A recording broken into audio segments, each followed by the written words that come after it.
Regulatory Commission on the use of depleted uranium at Pahuakaloa. So Paka's a tremendous researcher. I have a lot of respect for him. He really digs in, documents the facts and all. So I know his presentation tonight is going to have a lot of hard data for us. So Paka, thanks for coming all the way over from Coney. Got off work and drove over.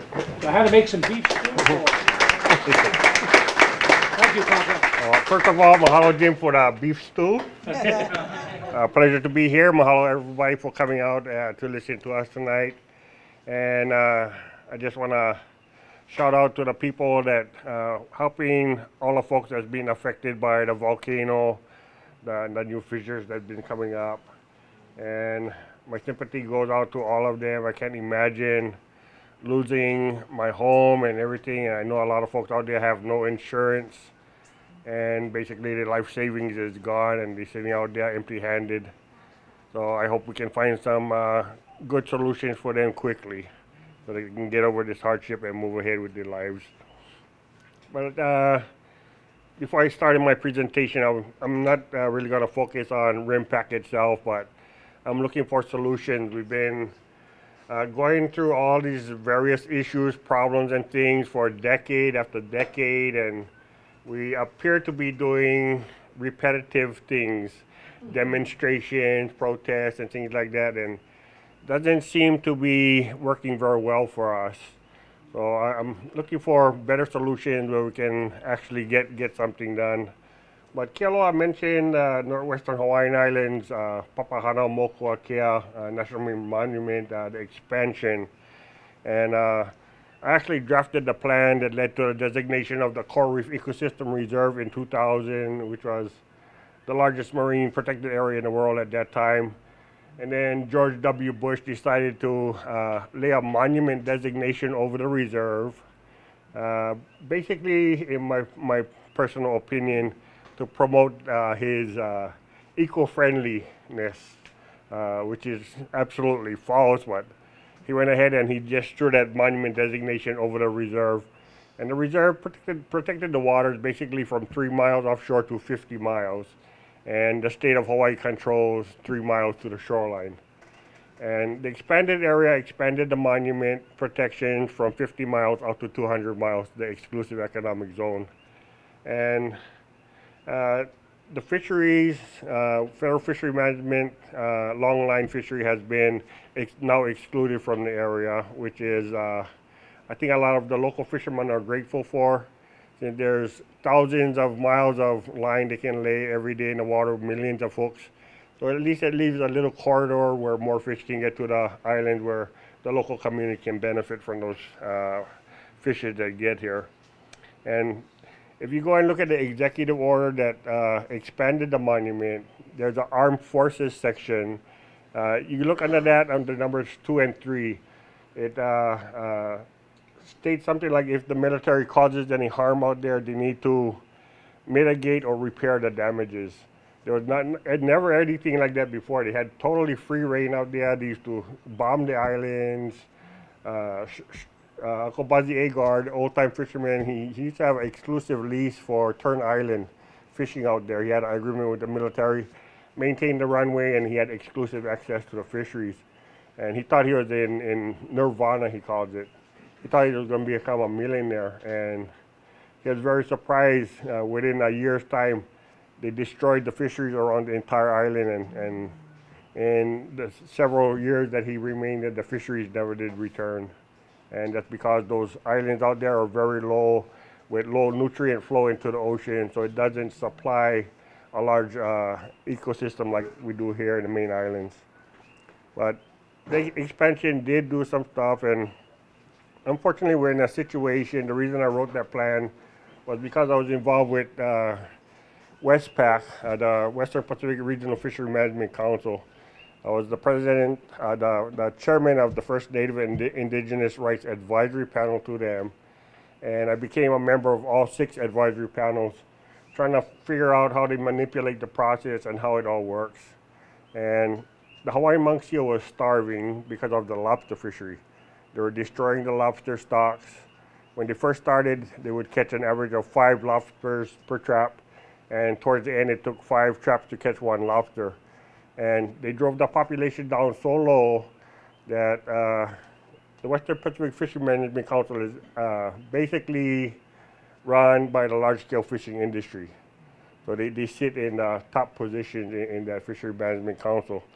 So they adopted new regulations, which was called a Retain All Fishery Management Plan.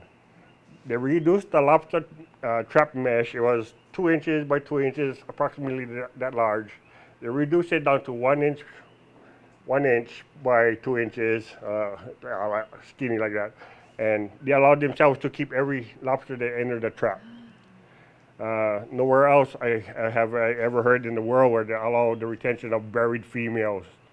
Nowhere else but in Hawaii. They're taking lobsters with tails as small as your thumb, selling those as decorations on these high-end seafood platters in these high-end restaurants and things. So I kept trying to stop them from fishing around the monk seals, causing the starvation. And a lot of people are unaware that we have a lot of monk seals in the main islands now because the National Marine Fisheries Service was relocating the monk seals to the main islands. Because the seals were starving, the males were getting very aggressive, attacking the females and the babies and killing them. So they decided to start relocating, and that's why we have a lot of monk seals in the main islands now. A lot of people were never made aware of that. And I tried to get the Marine Mammal Commission involved. They wrote letter after letter after letter to Western Pacific Fishery Management Council trying to get them to stop the lobster fishing around the monk seal populations, and they continually disregarded those. And unfortunately, the Marine Mammal Commission is only an advisory council. They cannot order anybody to stop doing anything.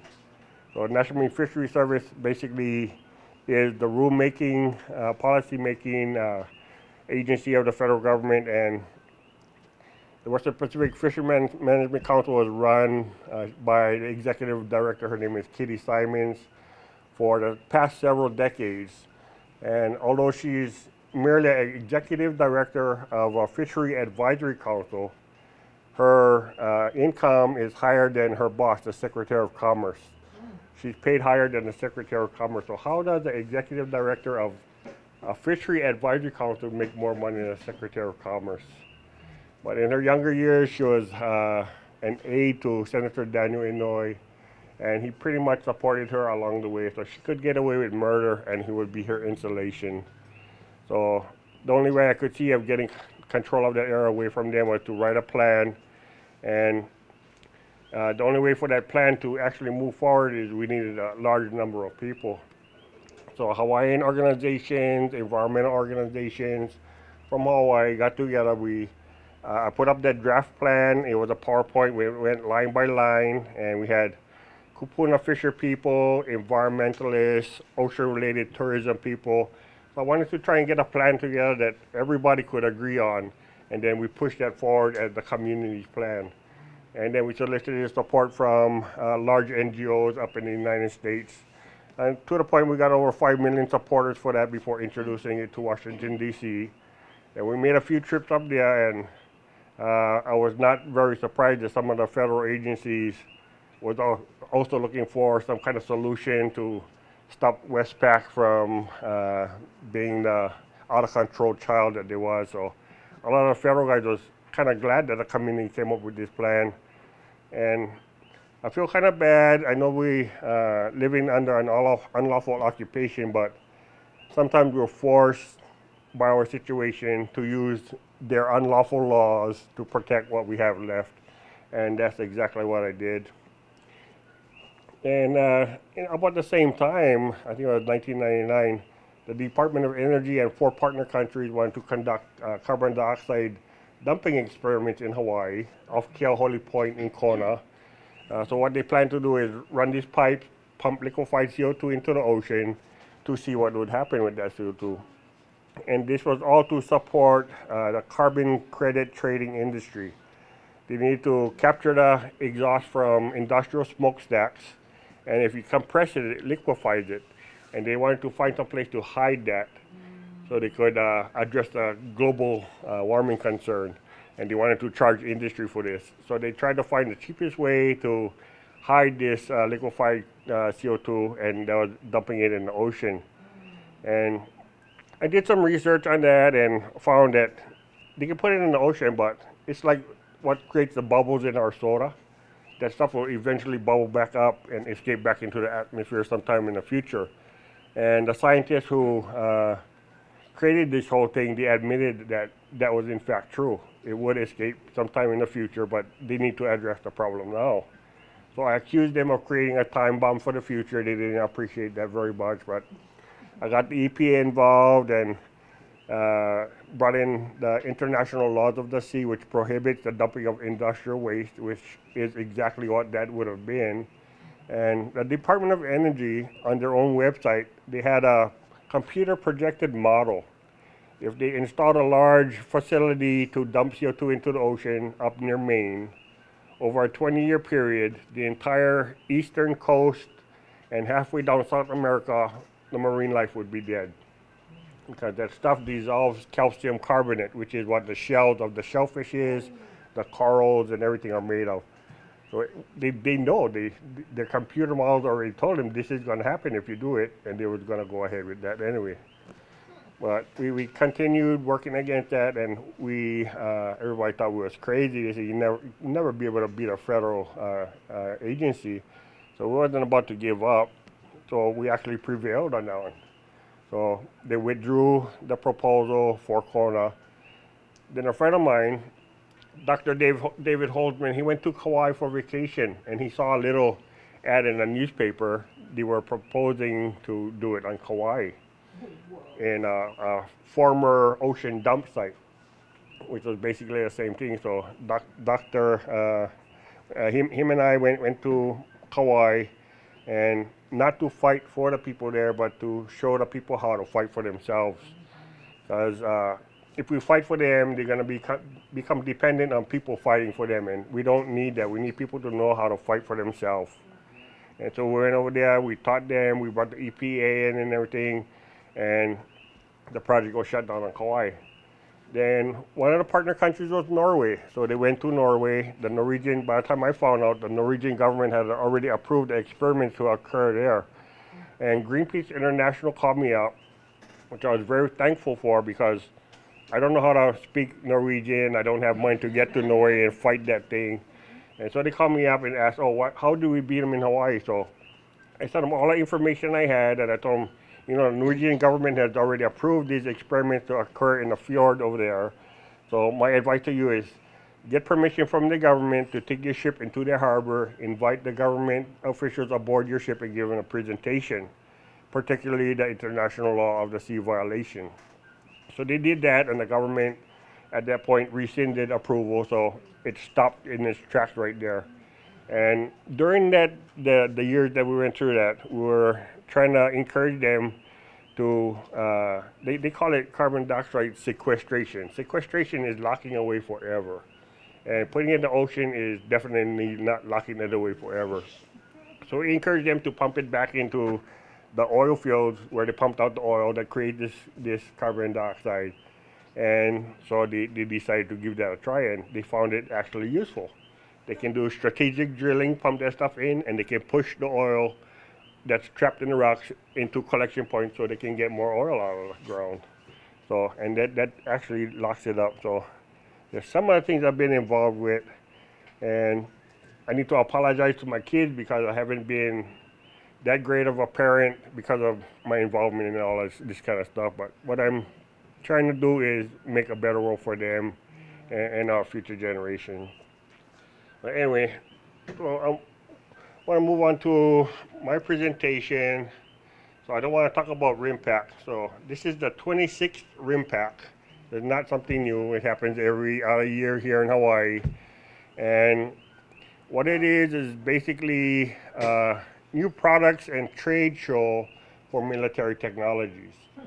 So they invite all these different countries to Hawaii to show off their new technology and stuff and try and start selling weapons. So the United States is the largest weapons exporter in the world. So there's a lot of corporations that make billions of dollars off of selling weapons of mass destruction. And that's something we need to completely turn around. And some of the smaller economy countries that are coming here, I think the United States invite them to kind of intimidate them. Don't mess with us. Look at what we got. So you'll be facing this kind of action if you mess with us. So you better remain our allies or else.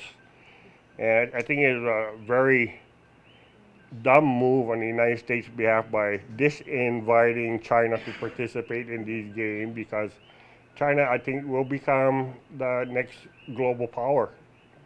So they have the largest population in the world, perhaps the largest land base, and their economy is a lot stronger than the United States. They can afford war. The United States can't afford it anymore. And I just feel bad for the young men and women that serve in these United States military forces. A lot of them believe that they're doing the right thing for freedom and all that, but all they're doing is promoting corporate military good sales. That's all they're doing. And you know, the United States has time and time again inflicted self-inflicted pain. You know, like in Cuba, they left their one of the ships in Havana Harbor. They claimed that, I guess, some Spanish interests had torpedoed this ship and sank it, and that's how they got into the Spanish-American War. But years later, some divers went down and they discovered that the hull was blown out from the inside. There wasn't anything that hit him from the outside, so it was self-inflicted injury. And I think this kind of thing happens very often. I think the World Trade Center is one of the more high-profile cases where that happened. And they wiped all the evidence out as quickly as they could. The gold that was in the basement disappeared. So there's big questions on all this gold the United States supposedly taking care of for all these countries. I believe it might have been China that asked for a return of the gold, because a lot of countries were afraid of different countries stealing their gold. So the United States, oh, we're strong, we'll protect your gold for you guys, give us all your gold. So they put all their gold in the United States, and some of the countries are asking for the gold back now. So I think it was China that stepped forward, and the United States, after a few years, offered to give them back 10% of their gold. And they said, in a few years, we can give you back another 10%. So they don't have the gold. Where did all the gold go? So there's big questions about all this wealth that the United States had stored in safe storage, supposedly for all these countries. You know, I'm really, I don't know what you call it, that the injuries run deep, the occupation, what they've done to multiple generations of Hawaiians, regardless of race. You know, a lot of people mistake the word Hawaiian as a race. Hawaiian is a nationality, just as American is. So we had Hawaiians that were Japanese, Filipino, Portuguese, just about every race that inhabits Hawaii today. We had Hawaiians of just about every race. So Hawaiian is, keep in mind, it's a nationality. The race of the Aboriginal people of Hawaii is Kanaka Maoli, not Hawaiian. Hawaiian is our nationality. Anyway, let me start with this presentation. Problems need solutions. I guess we all can agree with that. So the 26th RIMPAC, which had run from 1971 to the present, is just one of the many ongoing problems that we face. We face problems basically on a daily basis. We never without problems. I can't think of a time in my life where there was not a problem going on. So finding solutions, in my personal opinion, there's two keys to successful solutions, and they are unity and organization. And you know, people say there's power in numbers, but there can only be power in those numbers if it's organized. You can have 1,000 people doing 1,000 different things, and it's not going to have much effect. If 1,000 people are pushing that same rock up the hill, you might move it. But if 1,000 people doing something else, it's not going to do anything. So you need to be organized, and you need to be unified. And then I ask here, are existing models available to consider? So I look from the viewpoint of my small world. So anybody know any models that's out there that we might consider? So please share 'em if anybody has any. If not, I'll go forward. Oh, sorry, go ahead.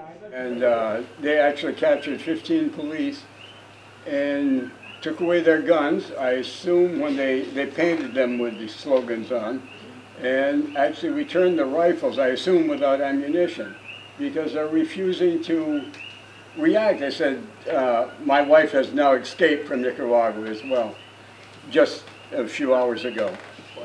And as well as their son, who's in Spain, because he's not allowed to land in this country, to transfer to another plane. But so the argument is, hey, look where the other revolution got us. You know, now the guy was the liberator, he's the dictator. So that's quite something, because of course every country in the world was helping Nicaragua in the previous revolution. That's wonderful to hear. I think there's a peaceful solution to every problem. And we don't need to kill our brothers and sisters to prove a point. And I think most people are being killed because somebody is greedy and wants the natural resources. I think that's one of the main things that's happening in the world now. So my answer is yes. Few examples. Kamehameha the first organized physical forces to unify the Hawaiian Islands, so we know that's true. Kamehameha the third organized a constitutional government to unify the Hawaiian Kingdom with other sovereign nations of the world. We know that's true, and we have treaties to prove it. We have treaties with several nations. And when the United States invaded the Hawaiian Kingdom in 1893, the Hawaiian Patriotic League was formed, and they organized member branches from the various islands, and they unified 21,269 people by signing their signatures on the Ku'e anti-annexation petition. And 21,269 signatures might not seem that great to us today, but if you imagine back then, the population was roughly 40,000, so that was over half the population. So if we could do something like this today with computers and everything, we would call that a big feat, 21,000.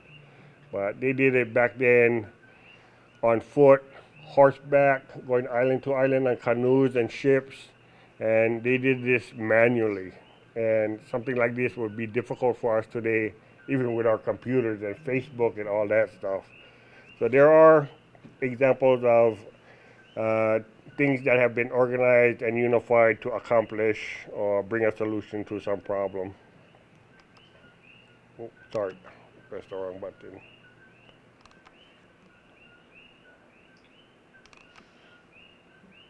Oh, my dinosaur, did I kill it? Oh, yeah.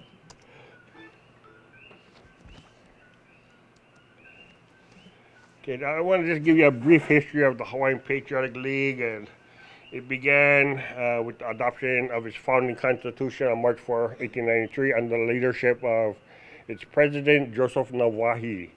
Joseph Navahi was actually from Hilo. So the Hawaiian Patriotic League originated in Hilo.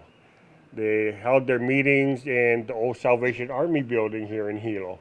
And that's where the whole movement started for the Hawaiian Patriotic League.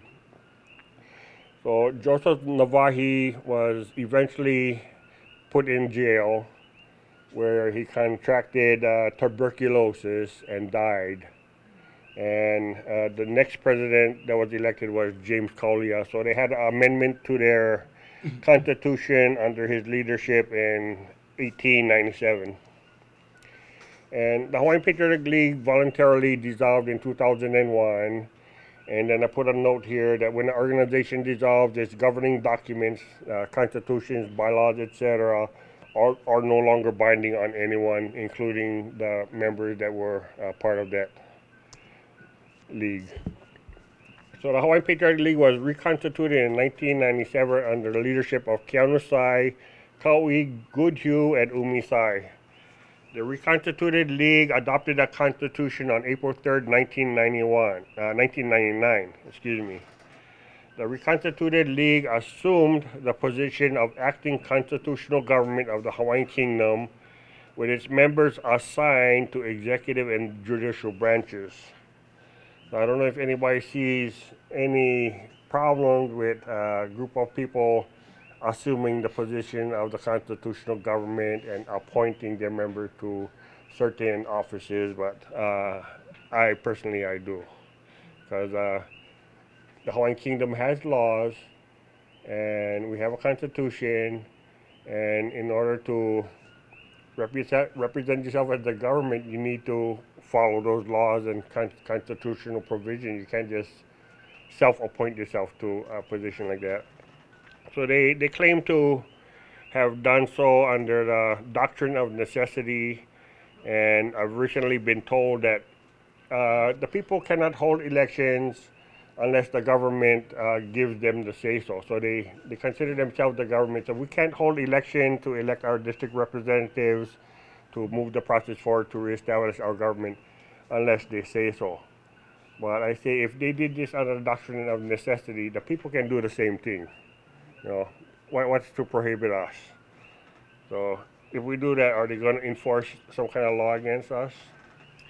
But they have a website that's still up, and in the words of its last president, Mount B. Napoleon, and Vice President Curtis Featherin, as a result of low membership, we have sat patiently in the wings since 2005. So I wonder, why was their membership so low? I think a lot of people don't appreciate people being self-appointing themselves as the government. And I think that's one of the problems with a lot of our independent sovereignty groups, is everybody wants to be the king. They self-appointing themselves, their members and stuff, as the government. So we probably have about a couple of dozen governments right now, and none of them is recognized as the government. So there is a process to restore the government, and we just haven't reached that point yet. There's a lot more work to do towards unifying and organizing the people, and not just Kanaka Maoli. So the only people that would be allowed to vote in the restoration of the government are descendants of Hawaiian nationals, regardless of race. And you must meet residency requirements as well. So Hawaiians that live abroad will not be able to vote unless they meet the minimum residency requirement of 1 year, I believe it is. So on June 18, 2016, a video conference meeting was held by a voluntary assembly of Hawaiian Patriots to discuss restoring the league and drafting bylaws to guide its restoration. So we didn't want to just go out and create some organization. We wanted to have bylaws and things.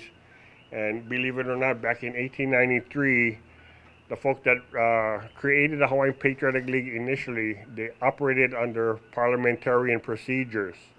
And for them, it was basically second nature, because both of them were attorneys, government officials, so they kind of lived in that parliamentarian life. They knew the functions of parliamentarian procedure and everything, so it was very easy for them.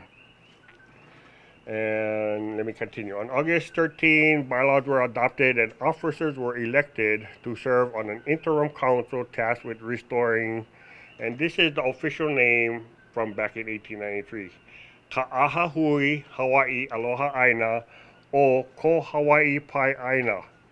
So if you look in a lot of the Hawaiian Kingdom documents, legal documents and things, you will find that reference, Ko Hawaii Pai Aina. That is the actual name of Hawaii, Ko Hawaii Pai Aina.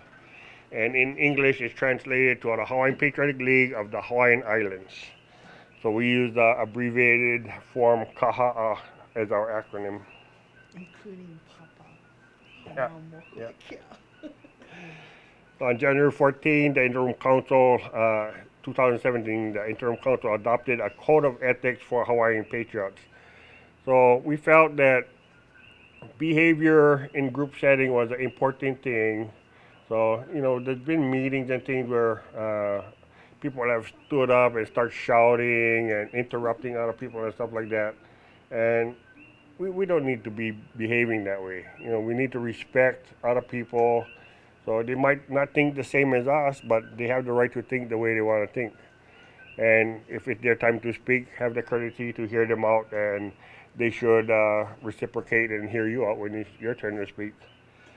So on March 4, 2017, the Hawaiian Patriotic League was officially restored.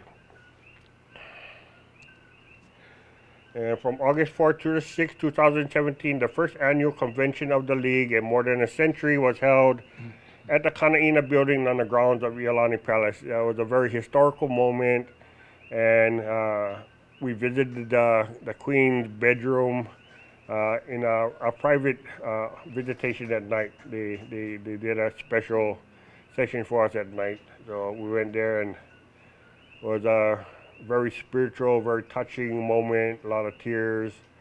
And you know, I went into the palace, into her bedroom when I was in elementary school, and had her bed and everything in there with the quilt over it. But I guess because of they want to preserve the quilt as best they could, they put it in a plexiglass case, and so nobody can touch it or anything. So it's protected for to extend the life of it. A very touching moment, and I believe it was held in an appropriate place. Our first convention. So we had 22 delegates that attended, and the delegates are elected by the branches. So we had 6 chartered branches at that point in time, since we're brand new, and we actually are still brand new, not just a little over a year right now. And the delegates are elected based on the number of members you have. For every 10 members in your branch, you get to elect 1 delegate. And your Pelekekena, or president, is an automatic delegate. So 6 of the delegates were the presidents of the 6 branches, and the rest were elected by the members to participate. And as I mentioned earlier, the parliamentarian procedures, the convention business took place under the supervision of a credentialed parliamentarian. And we're very fortunate to have a registered parliamentarian, Kiokani Marcial from Las Vegas, serve as our recording secretary. And he's actually the one, he did a few years of research into the Hawaiian Patriotic League before we actually got moving into the process of restoration. So we tried to mirror the original league as best we could, and with some minor differences to fit in the modern day time.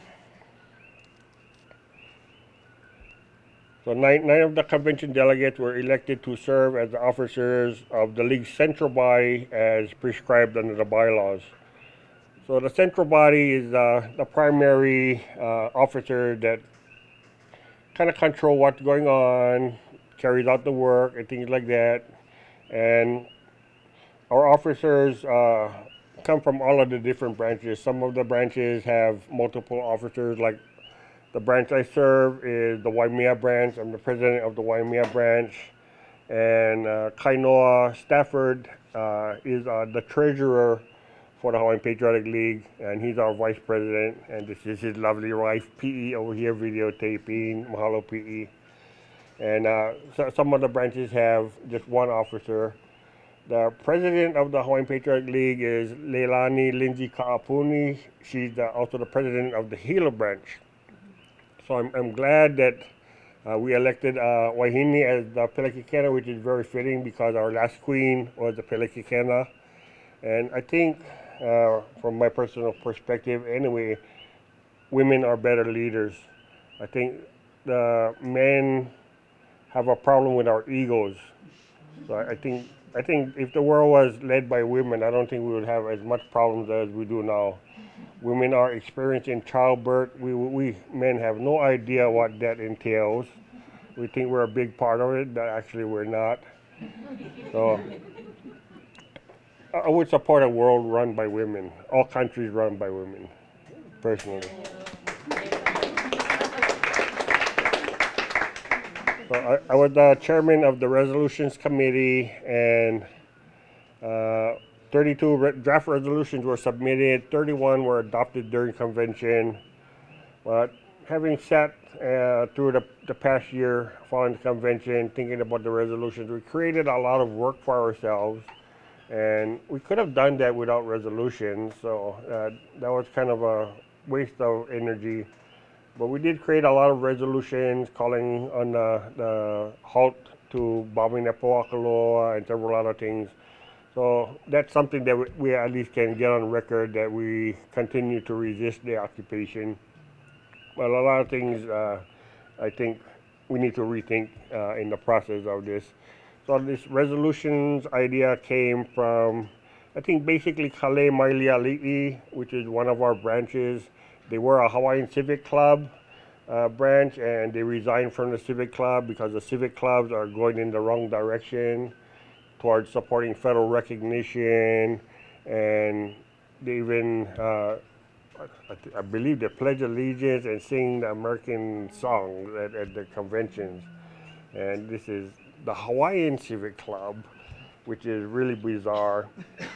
So the new leadership that took over, they full on for Americanization. They want, a lot of them are just so or accustomed to living off federal grants that they want to stay in that loop.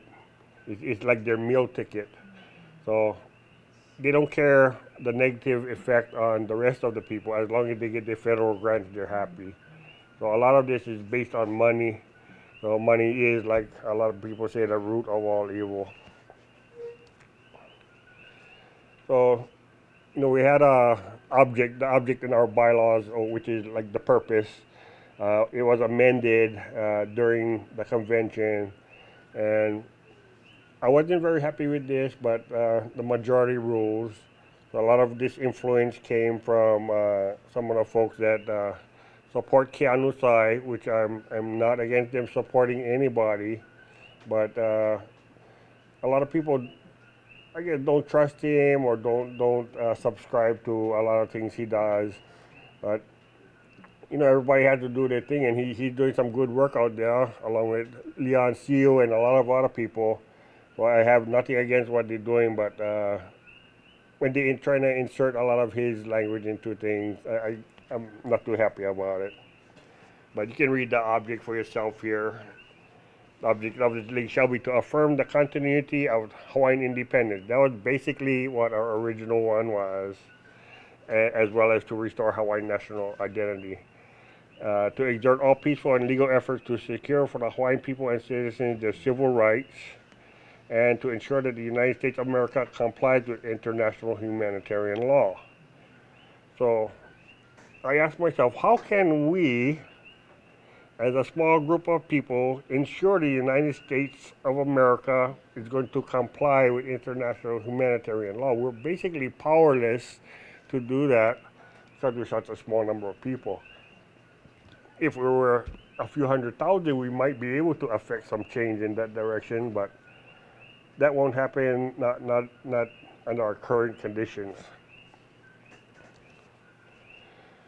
And I need to make something clear. Kaha'a, the new Hawaiian Patriotic League, has no desire to serve as the government of the Hawaiian Kingdom, acting or otherwise. I think that's one of the main things that has kept us divided all of these decades. All these different groups, they all want to be the boss. They want to be the government. They want everybody to follow them. There was a few occasions where we tried to get the groups to unify, but either one group or another wants to be the top dog, and they want everybody to subscribe to whatever their notions are. And those efforts to unify them have continually failed. So we need to have a unification under a body where everybody is equal. Everybody has their voice carries the same weight. So I encourage the different groups to create their own branches. So there's several independence groups, so they can create their own branches so they can put their manau into the process directly. And what we're hoping for is to get to the point like they had in the old days. But anyway, the league was restored to unify and organize Hawaiian patriots and supporters to further pursuit of justice of the Hawaiian Kingdom under the same model used in 1893. So we've identified 59 branches from the original league. 59 branches. That was way back in 1893, between 1893 and 1901. Some branches were added as the years went by, but they built themselves up to 59 branches. Currently, we only have 7 branches. So the first 6 branches, other than Puna, were established and were participating in the first annual convention. Puna is a brand new branch, and I believe it's the great-granddaughter of Navahi, I believe, is the president, serves as the president of the Puna branch. So it's a gift from heaven to have that same bloodline involved in the Hawaiian Patriotic League. So we have the Honolulu branch, Kale Mailiali. Let me step back 1 second. Most of our branches are place-based. So our membership comes from within the area where we're established. Other than Kale Mailiali, their membership spans across all islands and even abroad. So they have members from all over the place. So we have the Honolulu branch, Kale Mailiali, Anahola from Kauai, Hilo, Waimea, Las Vegas, and as well as Puna. So welcome Puna to the Hawaiian Patriotic League. They're our newest branch. But we hope to build up to 59 or more in the future. And the reason we want more branches is for every community is unique. So we need the community to meet and discuss between themselves what issues they have, and then they can bring that to the table. So if we can unify all these different communities and everybody can support each other, that gives us a lot more power. Oh, see how strong that power is when you talk about unity? Sucking them in there. So, yes, sir? Let me interrupt and ask you about number 6, Las Vegas. Can you talk to the Las Vegas? Yes. So Las Vegas is, some people consider it the 9th Hawaiian island because there's so many Hawaiians that live there. They can participate in the Hawaiian League process, but like I said earlier, if we get into a restoration of our government process, they won't be able to vote unless they meet the residency requirements. But they can participate in supporting the process, and Las Vegas is the home of our recording secretary, Keokani Marcial, who's done the majority research to help us get the Hawaiian Patriotic League restored. And he's a registered parliamentarian, and what do they call that? ADD or what, something like that. But he has, huh? ADAD, HD. But he's a stickler for detail. Yeah. Question? Is the Hilo branch the one across from the Army surplus store? No, it doesn't have an actual physical location. Oh, I see. Yeah. So I think that's Tom and Harvey, yeah, over there. Yeah. So they're doing their own thing, and I would encourage Tom and Harvey to also start their own branch.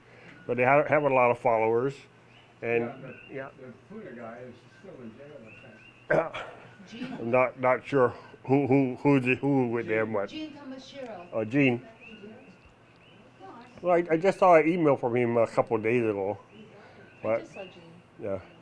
But Gene is fighting a good fight under common law, which I fully support, but the United States unfortunately does not want to recognize that. And you know, the Supreme Court, there's been arguments that the United States is an unlawful occupation. And then the local judiciary, they refer back to the Supreme Court case where the Supreme Court has determined that the state of Hawaii is a lawful entity. But of course, if a murderer was able to judge himself, he would say he's innocent too, right? So what's the difference if their Supreme Court ruled that? If they're so confident, why don't they step into the international court where this decision should be determined and not making their own decisions? But I wish Gene all the best of luck. He's a very good friend, and I know he's a real active guy out there, pushing the envelope as much as he can, risking his well-being, and gotta give the guy credit. So a lot of Kanaka Maoli not even willing to go as far as Gene is going, but he believes strongly in what he's doing, and I support what he's doing. Hey, the Central Body officers, we look forward to the League's continued growth to reestablish the League as the organized force for Hawaiian Kingdom justice that it once was. To continue the status quo is not, in my opinion, not an option. unless we're happy with the way things are. So let me ask you, are we happy with the way things are? If we were, we wouldn't be here, I guess. So we need something to change, and I think unifying and organizing the people is the best weapon we have. And the United States loves where we are now and where we've been for the past century. Fragmented and unorganized. You can destroy any enemy that is fragmented and disorganized. And that's where they've kept us, and I don't know what's wrong with us. We keep doing the same things over and over and expecting different results. Some people say that's a sign of insanity. So if it's true, I'm guilty. So we're asking that everyone be a part of the change we need. Join a branch near you today or start a new branch. Since we only have 7 branches, there's a lot of areas that need new branches to be created, and we're there to help. So on our website, you can go through all of our documenting and things. There's a process to become chartered.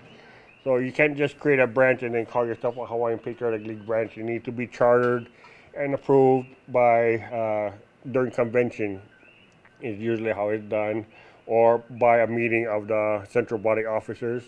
And we meet through video conferencing because we live scattered all over the creation, and video conferencing has worked very well for us. We had a few hiccups here and there where we didn't test the equipment, and then we had one large group of people in one room, and there was a lot of feedback going on, so we had to terminate that and rethink. So we're kind of getting that a little bit more polished now, and it's working very well. And some people are not comfortable with becoming officers in a branch, and that's okay.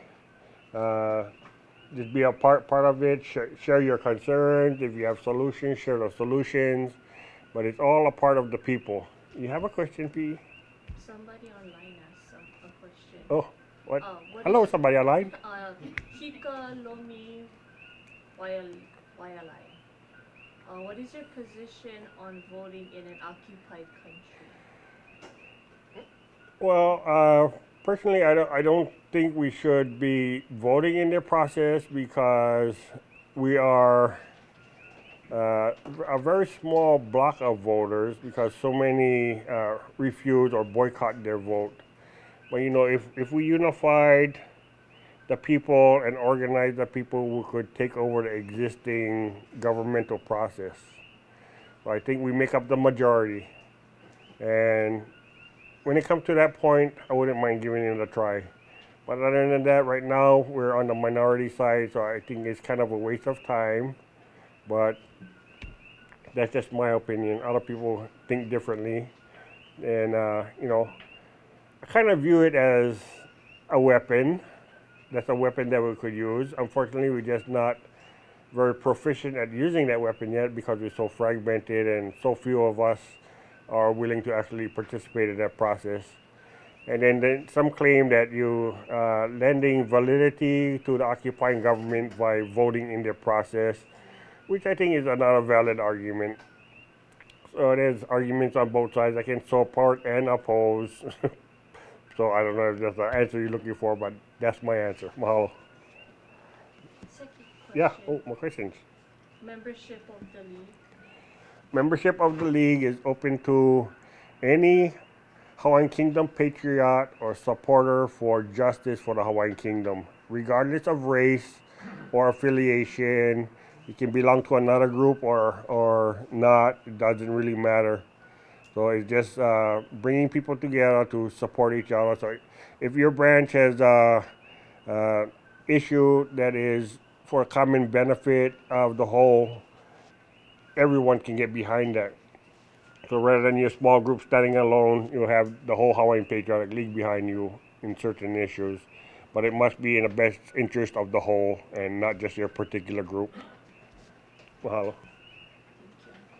So, like our branch, the Waimea branch, We have two vice presidents. Vice President, the first vice president is Kainoa Stafford. He's a Hawaiian. And the second vice president in our bylaws allows for non-Hawaiian, non-Kanaka Maoli to serve in that position because we need leaders not only from Hawaiian regardless of race or Kanaka Maoli, but we need non-Hawaiians involved in leadership positions too, because they can bring the concerns of the people that are not Hawaiians or Kanaka Maoli into the discussion. Because in the future, I expect us all to be living together on the same island, so we need to take care of all the people and not just a particular class of people. And there's so many changes I would love to see in the island, like you can only own a residence here if it's your primary residence, no vacation homes or anything like that. You know, there's a lot of people living in the bushes. Something is wrong with that. In the Hawaiian Kingdom, prior to the invasion, there was no such thing as houseless people. So everybody had a place to stay. I think we need to unify and organize and get busy and fix it, because we're not going to be fixing it by continuing doing the same thing we're doing over and over and over. And finally... Waka, if I could add something. Yes. I think it's points like you just raised there, specific things that's going to enliven people. You know, the mechanics and the structure is important, but unless you have one of those unifying points, vision that can excite people, to me that's key. So like your thing, the housing issue, a primary residence, ownership of the primary residence, this vacation rental thing is killing Hawaii. Yeah. And I raised earlier about, you know, here we just raised the GE tax, which hurts the ordinary people. And I know there's vacation homes in Kukio, second, fourth, fifth, sixth vacation homes in the tens of millions of dollars that are being taxed far below their proper value. So they're shafting the county in terms of property taxes in these luxury homes. So I'm trying to think of what excites people and can unify a large number of people. Yeah, if you look at the TMT on Mauna Kea, that unified a lot of people. So I made a lot of friends and contacts because of being active in that. And that's because people have a common interest in something. And I think we all have a common interest in improving our quality of life here in this place we call home. Regardless of who we are, where we live, what our income is, I think everybody is looking forward to a better Hawaii. It's getting worse. We all know that. Cost of living is going up. We can afford less and less as time goes on. The foods they sell in the stores and stuff are becoming less and less healthy. There's so many issues that need to be addressed. And I see unification of the people as just the start of a larger process. So we have committees and things in the Hawaiian Patriotic League, established committees, and we can create new committees where needed, where people with particular expertise or interest in a particular area, they can work in that committee, rather than what a lot of us used to do in years gone by is trying to address all of the different issues rather than focusing on a specific issue. When you're trying to address too many things, it's like juggling too many balls, and you end up dropping all the balls rather than focusing on something specific and succeeding. And that's how the few successes I found came about, by my focusing on that one issue and not getting distracted by all the other things. Although I was very concerned about a lot of other things going on, I knew that needed specific focus and never giving up. I want to say mahalo to Keokani Marcial again, or Las Vegas Pelikikena, Branch Pelikikena president. He's a registered parliamentarian, and he serves as the recording secretary for us. He does our website. He sets up our Google Docs account and everything. He creates a lot of the draft documents for us. He does the work of 10 people, and he's still going to school. trying to increase his chances for a better economic future for himself and his family. So he's been contributing hugely to the Hawaiian Patriotic League, and I can't find the words enough to send him how much I thank him and appreciate his contributions. And I'd also like to mahalo Leilani Lindsay Kaapuni for serving as our first Pelekikena or president-elect, and to her loving husband Tim for his support. They're both wonderful people, and if you don't know them, I hope you get to meet them one day. If you live in the Hilo area, go ahead and join their branch. So a lot of the branches have a small membership fee of, most of them are $20, and I believe our Waimea branch is the only branch that requires no funds. So I don't want even $5 to stand in the way of somebody becoming a part of this. And so we do fundraising and whatever we need to do. And it's basically me, Kainoa, and PE do whatever we can to raise funds to keep our branch afloat. And we're willing to accept donations, but we never did ask, or maybe one day. But so I think if we want to change the future of this place and our lives, the lives of our children, grandchildren, and stuff, we need to come together as one and organize and figure out how we're going to fight this battle. So you might not realize it, but it's a battle, it's a war we're in. So the United States is destroying us. They're running us over. We're slaves to them. They've created this economic system where we busy working all the time and we get tired, so we want some entertainment. So we're not paying attention to what they're doing to us. A lot of people are just totally in the blind of what's going on. So we need to get away from that, and I think unifying and organizing the people is one way to go about it. So on behalf of Ka'ahahui Hawaii Aloha Aina, I say mahalo nui loa to all of you. And are there any other questions out there? Question? Oh. Mahalo.